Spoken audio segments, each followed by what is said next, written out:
Naftali sent us a text that he's coming home. We saw it an hour later and answered him, oh, great. Many days later, when we knew what happened, we figured that by the time we sent the text, it was like 2 minutes after it was all over.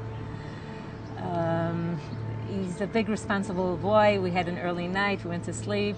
We were woken up by policemen at 3:30. Gilad's family was in touch with him and realized that his phone was dead and he didn't arrive home, and they started calling everybody. They found out that Gilad and Naftali left the school together, and they sent policemen to check if Gilad is sleeping in our house. For a minute there, I thought it's all about walking up to his room and finding him safely in his bed, and that didn't happen. We tried the phones, they were dead, and we realized we're in deep trouble because Naftali was a very responsible kid. He wouldn't just disappear. Within hours, we knew the last location of the phones was in the Hebron area, and a few hours later, the intelligence knew everything there is to know, including who the kidnappers were. We now know that there was an original intention to keep them hostage, alive. We know that from some of the people that were working with them. But for some reason, they were murdered almost instantly. The murderers said that it is because they resisted. Actually, we have an amazing amount of information because we have cameras showing the kids going on to the car. We have cameras showing the car turning one way, coming back a few minutes later. We have Gilad's phone call. Gilad was very brave, and he phoned and he said, we're kidnapped, and he left the phone on. It is quite obvious that the kidnappers did not know that he rang.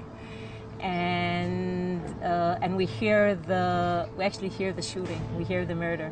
But at the time, even though we had that information, there was no way to tell what actually happened, because the shootings could have been to scare them, or to kill two to keep one alive. Maybe they're wounded, maybe they're fine. There was a lot of information missing, and both the intelligence and the army was working under the assumption that they're alive and they have to be found alive. Frankly, I believe that if they wouldn't have been working under that assumption, I'm not sure we would find them for a long time. I was looking for my son for 18 days. Rachelle Frankel was looking for her son for 81 days. Ilan Saadon's mother was waiting for him for 7 years.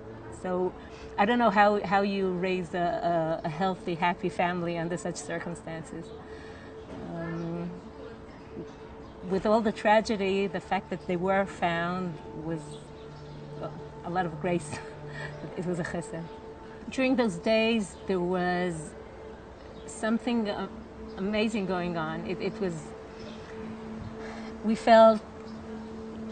We were very anxious, but also it was becoming evident that there's something going on. People were going out of the way to connect, to sympathize, to do whatever they can. In the intelligence and in the army, they're working day and night around the clock. I know soldiers in the intelligence that weren't sleeping for 18 days straight, and the soldiers down in Hebron, and there were thousands of them in Hebron. It was so hot in the day and so dangerous at night, and they didn't stop searching. We live on the Israel Trail, it so happens, and there's something called trail angels. That means that people that are on the Israel Trail come over to sleep. And somebody shows up in our home, and he didn't know where he got. And we asked him, where were you in Operation Tzuk Eitan? And he said he was in Gaza. And where were you in Shuvu Achim? He said, I was in Hebron. And a few minutes later, he suddenly realized where he's at. And he said, I want to tell you, I was searching for him like I'm looking for my own brother. And I said, you know what we learned over those days? That he truly is your brother. And there was something amazing going on. Mothers were calling their soldiers. Usually they live from one weekend to the other when they see their soldiers. They were speaking to them on the phone and telling them, don't come home until you find the boys. we went over to Hebron and we met with the soldiers. We later found out that was 24 hours before the boys were found. And we were there to thank them. We knew that, this was almost 3 weeks, and they didn't see home, they didn't sleep, were going on and on and on. And when we came to say toda, thank you, they said, Ma toda, bishvil ze התגייסנו. Why are you thanking us? This is what we joined the army for. Beyond the army, Israelis from all over the country and Jews from all over the world reached out to us. And in a world where thousands of people are being murdered every day and, nobody even winks, here 3 boys didn't come home, and millions of people around the world, Jews around the world, were losing sleep. We're staying up at night. We're checking their news every 2 minutes. Within the state of Israel, it was, it was a very difficult moment, but there was something glorious about it, because Jews, Israelis actually, not necessarily Jews, Druze, Bedouin, Christians, and Israelis from all over the country, ultra-Orthodox Haredim, people from Kibbutzai Shomer HaTzair, really the full span of people here connected and did everything in their power. Came to rally. There was the most amazing rally in Tel Aviv that was a show of caring and love. Close to 100,000 people, and even though that was just 24 hours before the children were found, it was, I remember it like a gift. There was so much solidarity, so much love, so much family. People all over the world were gathering to say Tehillim, to pray, to rally. We felt an outpour of positive energy, of love, and of prayer, just calling out to Hashem to something should happen. I feel we work in the profession of lehotzi matok me'az, to take the sweet out of the bitter. And the bitter is there and it's very painful, but there is so much sweet to be taken out of this. People showed the best in them, and not for a day and not for 2. First of all, throughout the summer, and months later, people are still involved in initiatives that in many different ways are meant to just create some more good in the world. For decades, nobody remembers a meeting that was cross-denominational. First, there was a rally, to find the boys, and later rallies in memory of the boys, and later during the war, people were having prayers together and rallies together. Hasidim with modern Orthodox, with conservative, with Reform, with so-called non-affiliated Jews. It was an amazing thing. I think that about 10 days after the boys were kidnapped, in the middle of the search, we were by President Peres at the time, and on the way home, we stopped at the Kotel. And there was a bunch of young children that ran over to me and said, we're praying and we're davening, we're saying Tehillim, everything's going to be fine. And I had this anxiety that was developed over a few days. I was anxious about what's going on with my son, but I was also anxious about what's going to happen to all these young people if things go wrong. And I wasn't aware that anybody was filming this, but I remember telling them,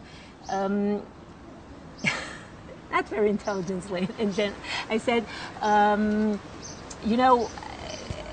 Hashem doesn't work for us. Even if things go wrong, if the worst happens, we should stay together. And I don't remember the details, but the next day I realized that somehow became viral, and there was a discussion about the meaning of prayer. People sometimes say, your son must have been a tzaddik. And they say, he was 16 years old. He was just this great kid. He fought with his sisters. He very smart, very musical, loves sports, could play a mean basketball, frisbee game, whatever it is. A high school kid. The other day, I was supposed to be snowed in. The snow never got there, but I took some time reading things that I don't usually read, and I opened his drawer and I found an envelope there full of money. And when I turned it over, I saw it said "Maaser Ksafim Sheli," my 10% for tzedakah from his like summer jobs. And I started weeping, and a friend just called, and he said, you had that coming because you said he wasn't a tzaddik. I try to give place for everything, to cry when I cry and to laugh when I laugh. And I can feel sorrow. I don't have to become my sorrow. I can feel pain. I don't have to become my pain. I try to keep on experiencing the full array of the inner landscape, the powers, the feelings, the emotions. Probably one of the most difficult things we ever did was when the news came, was telling our children. And you take this flower of a kid, and you're gonna step on it. And we promised them, we told them, you're going to see Abba and Ima cry, but you should know we're not falling apart. We're still going to be here for you. We're just sad. And we're going to come back to be a happy family again. So my 6-year-old girl, Naama, said just a while ago, she said, Ima, do you still put on your makeup just when you get to work so you can cry on the way? And for me, it was important she said that. I wouldn't want her to think that it's business as usual. But I told her, Naama, it's not like every day the whole way I cry, but I reserve the right to cry. And, sometimes people need permission to be sad and permission to be happy. The kids are... I hope the kids are okay. And life's okay. It seems to me like such tremendous ingratitude if I would just take a pail of black paint and spill it all over my life. I have so much blessing in my life, and it feels crazy to just dwell on the wound, on what's missing. But I think the real people, in a real sense, are connected, both in the state of Israel and in the diaspora. And I can say it firsthand. I discovered an unbelievable family.